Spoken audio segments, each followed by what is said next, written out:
Welcome to GC 365. Today is May 7th. It's day 127 of the One Year Bible Reading Plan. My name is Emily. I'm one of the bookkeepers here at Gold Creek. And today I have with me my mom. Mom, introduce yourself. I'm Laura Polly, and I'm the resource manager and a teacher at Kids at the Creek Preschool. Yeah. I thought it would be so fun to have her. She's around here all the time. She does so much for the preschool and the church. And this is our first year. Well, this is not our first time reading through the One Year Bible, but it's our first time kind of discussing it together, being on track at the same time. And we also have been doing Bible study fellowship and a Bible study for the last 3 years together. So we have fun discussing that as well. So we will jump right into the first reading is from the Old Testament. We're in 1 Samuel chapter 1. And so we're starting a new book in the Bible. And some background here is this is still during the time of the judges. Eli was the current judge and high priest at the time.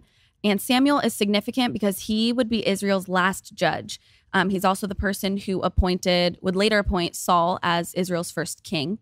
But 1 Samuel 1 talks about his birth and the beginning of his life. His mom, Hannah, was unable to conceive, and she was taunted by her husband's other wife who did have children.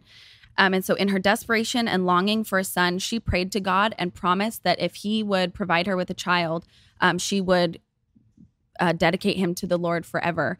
And this stuck out to me because I thought that it was kind of a dangerous thing to do, to promise something, make this kind of deal with God, to promise that you were going to dedicate your son and give him up to the Lord. You know, if he answers this, you have to stick to your word and actually follow through with that. Yeah, what a sacrifice that was for her. Like other significant women in the Bible we've read so far, like Sarah and Rachel, Hannah is barren and being taunted and provoked by her husband's other wife. Elkanah, her husband, on the other hand, he loves her so much. Some translations we looked at actually said that he gave her the choice portions or a double portion of the sacrifice. So she had the devotion of her husband, but she desperately wants a child. Now, unlike Sarah and Rachel, she doesn't go the handmaid route or have a child by her servant to achieve this, but she pours her heart out to the Lord and promises to give her son in service to the Lord if he will answer this deepest desire of her heart. And God did. Yeah. And that kind of brings us perfectly into 1 Samuel 2, verses 1 through 21, starts out with this really poetic, beautiful prayer of Hannah's and just thanksgiving to God. And Mom, you kind of picked out the theme of joy in her prayer here. I did. Yes. Hannah's prayer is significant in that Hannah's joy is found in God who answered her prayer, not focusing on the child, but that God answered it. And you mentioned this is also a prophecy for a new period for Israel. Samuel is going to anoint 2 kings, Saul and then David. So he's a key player in the lineage of Jesus. Yeah. And you know, that first part of the prayer, it reads like a psalm. And it reminded me of a worship song that I told you. Yep. Yeah. And I actually found it. Oh, you did? I did. There is no rock. There is no God like our God. No other name worthy of all our praise. The rock of salvation that cannot be moved. He's proven himself to be faithful and true. There is no rock. There is no God like ours. That's awesome. Good job. Bravo. Thank you. Didn't expect you to sing it. That's awesome. So yeah, that was Hannah's prayer. And then a little bit further on in verses closer to like the middle, verses 13 through 15, this brought up some questions for me because this was about Eli's sons and about the 3-pronged fork taking up the chunk of meat. I thought that was confusing and I didn't really understand that at first. But some notes in my study Bible kind of went into this, and I learned that the problem was that they were taking parts of the sacrifices before they were offered to God, treating his offerings with contempt. And so it was kind of a reminder that our offerings should show honor to God and respect to him while seeking forgiveness for our sins, not committing a sin while we're making an offering, essentially. And not only that, but giving God the first, Right. not the leftovers, not Exactly. taking the first for themselves. Right. Yeah. Yeah. All right. And jumping into the New Testament, we are in John 5, verses 1 through 23. And this is probably a story that a lot of us have heard a bunch of times. It has Jesus's famous red letters, get up, pick up your mat and walk. And there was actually significance in here that I didn't know. And my mom brought up to me about when Jesus asks him, would you like to get well? What was the significance of this question? Well, because back in that day, that's how invalids, crippled people, they made a significant living by begging. And so Jesus asks him, do you want to be healed? So he was giving him that choice to either stay in that life, or did he truly want to be healed? Right. Yeah. I also read that this pool is the site of a healing center that was inspired by the Greeks.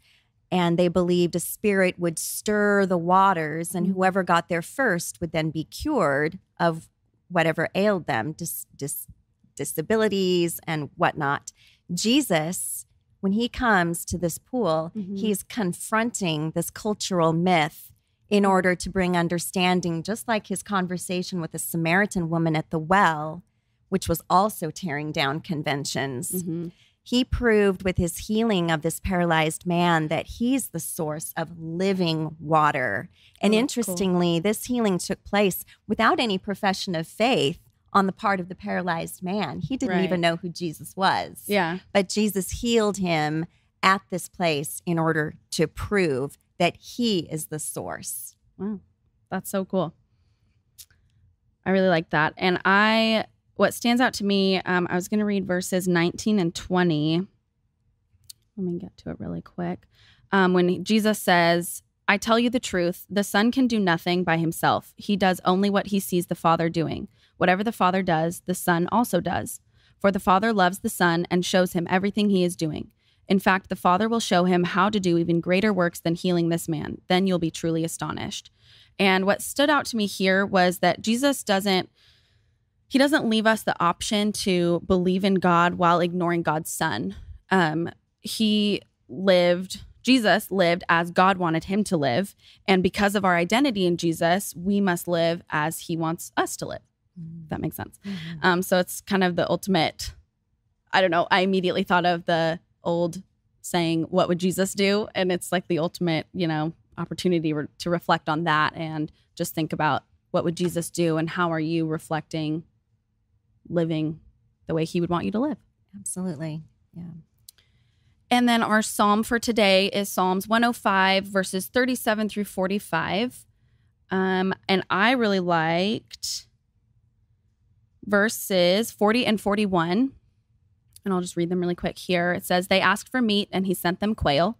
He satisfied their hunger with manna, bread from heaven. He split open a rock and water gushed out to form a river through the dry wasteland. I liked these verses because they relate to another study I'm actually doing right now about Jesus being the bread of life. So that kind of goes with what you just said, the healing waters. Yeah. And this idea that he will be all we need while also he desires to give us everything that we want. So in these verses, he satisfied their physical hunger in the desert with these miraculous provisions, the manna, bread from heaven, and water gushing out of a rock, something you don't see every day. And his ultimate desire down in verse 45, all this happened so they would follow his decrees and obey his instructions. His desire was he would fulfill their needs. So in return, they would follow his decrees and obey his instructions and give him the praise and the credit for all of those things. So I thought that was a cool connection to another Bible study that I was doing at the same time.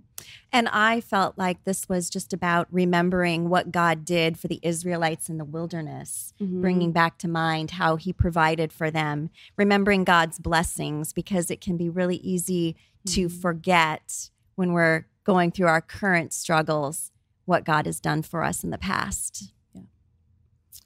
And then finally, we had Proverbs 14, 28 through 29. These were pretty short, kind of self-explanatory, just about verses about anger and the King. Yes. over his subjects. That's right. Because a large population means that the people are safe and prosperous. The community is healthy and growing. And the king is taking care of his people. It's really an admonition against chasing wars and conquest and losing population either in battle or by defeat to other nations. Wow. And then the patience one, this is great because Solomon in his God-given wisdom is telling us how we need to be patient, just like it's going to come up in the New Testament later on with the fruits of the Spirit. And in James, everyone should be quick to listen and slow to become angry. That's good. All right. And with that, we are going to wrap it up. That's all for today. Thank you for joining us. Keep up with your reading, and we will see you tomorrow.